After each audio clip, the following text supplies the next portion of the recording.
400 stores in India. Last year you crossed the 1,000 crore mark on top line. This year so far it's been a 14% growth. How does the end of this year look, Sushant? So we should be good. As you said, the last 2 years for us has been about rapid expansion. If you look at it in the last 2.5 years, we have nearly doubled our store count in 3 years' time.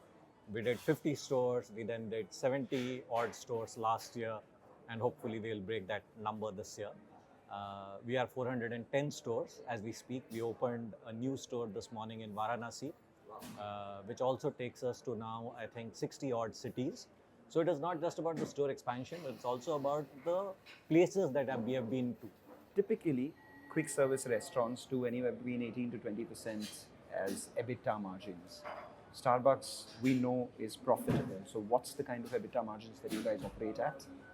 Again, I will not share numbers, but as you know, as you rightly said, we were cash profit for a while now. Yeah. We became profitable at an EBITDA level last year, which we declared.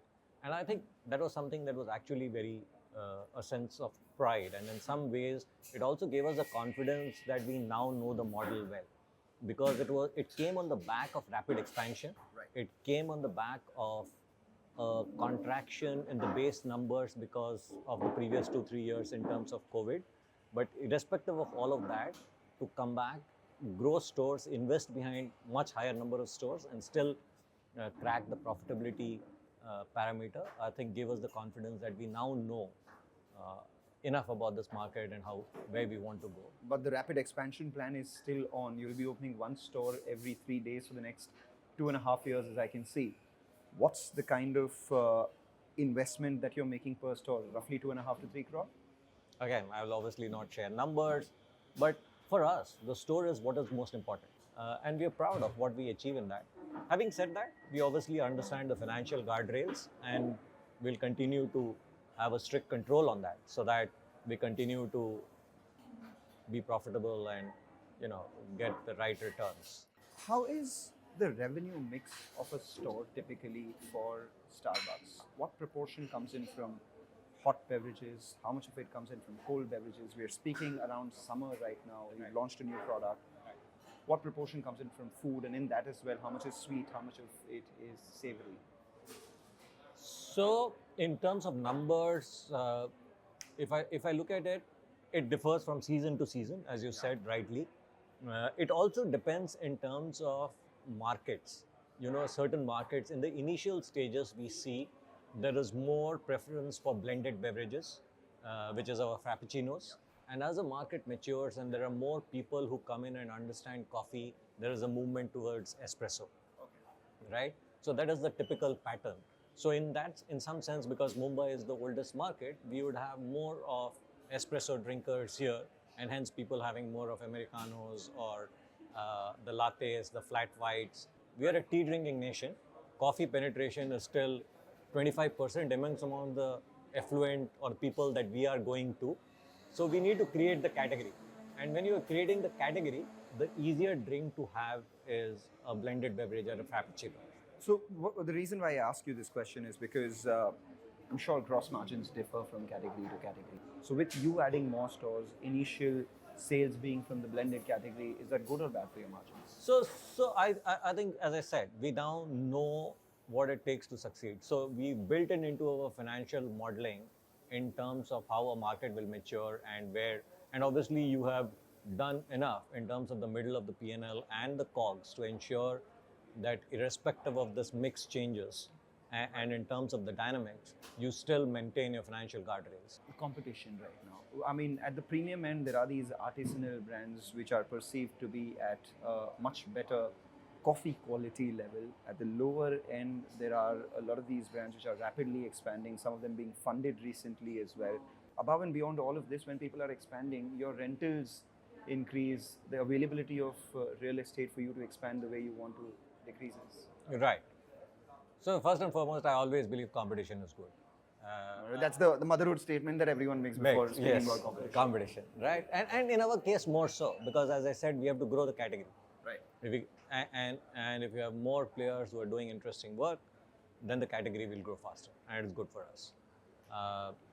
The second thing is, as long as we continue to do what we are good at and create our differentiator, I think we are in a good place. So we need to concentrate in terms of what makes us the brand we are and why we have been successful. So let's talk about summer 2024 and FY25 itself. What is it that you're targeting in terms of store opening? Of course, we know that 1,000 store by FY28 sort of target, and back calculating the numbers would be around 3,000, 3,500 crores in terms of top line that time. Give us a glide path to that. I think we will continue to do in many ways what we have been doing. As you rightly said, we'll continue to expand, we'll continue to grow stores, and I think we'll continue to grow stores both by opening newer markets and in terms of continuing to open in the markets that we exist. So that is the store expansion plan, and as we have already stated, by 2028 we will be 1,000 stores. We today have around 4,000 odd partners, 4,300 partners. We will double that. We will be at 8,600, 8,700 partners. We will continue to innovate a lot more in terms of food. What proportion currently comes in from food? In terms of our food would be around 17-18% of our mix right now. Food attach is important for us, and there's a lot of work that has gone in terms of how we look at it and what we need to do, understanding from a consumer point of view. So you will see a lot more of innovation in terms of food. We will see more beverages and we keep launching beverages. Refreshers is a clear indication. We will see what more we can do. We will also start and celebrate Indian occasions more. We'll now have a more 360-degree approach to Indian and community festivals. So those are some of the things, and digital. How many more reserves are you planning to open this year? That is good. So reserves, in terms of reserves, we converted our first store, Fort, to a reserve, and it has given us good traction, good result. So we will do more of that. We hope to do 2 more in the coming year. In Mumbai itself or some other places? We are still figuring that out, but Delhi, Mumbai are prime considerations as of now. You are on track to do 1,000 stores by 2028.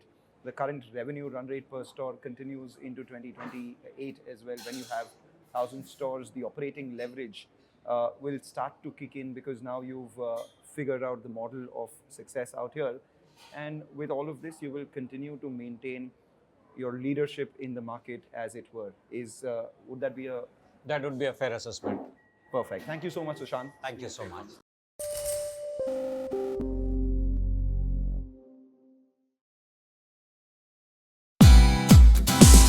Hey, thank you for watching this on CNBC TV 18. Hope you liked it. For more such interesting news and updates, follow CNBC TV 18 on all the social media platforms.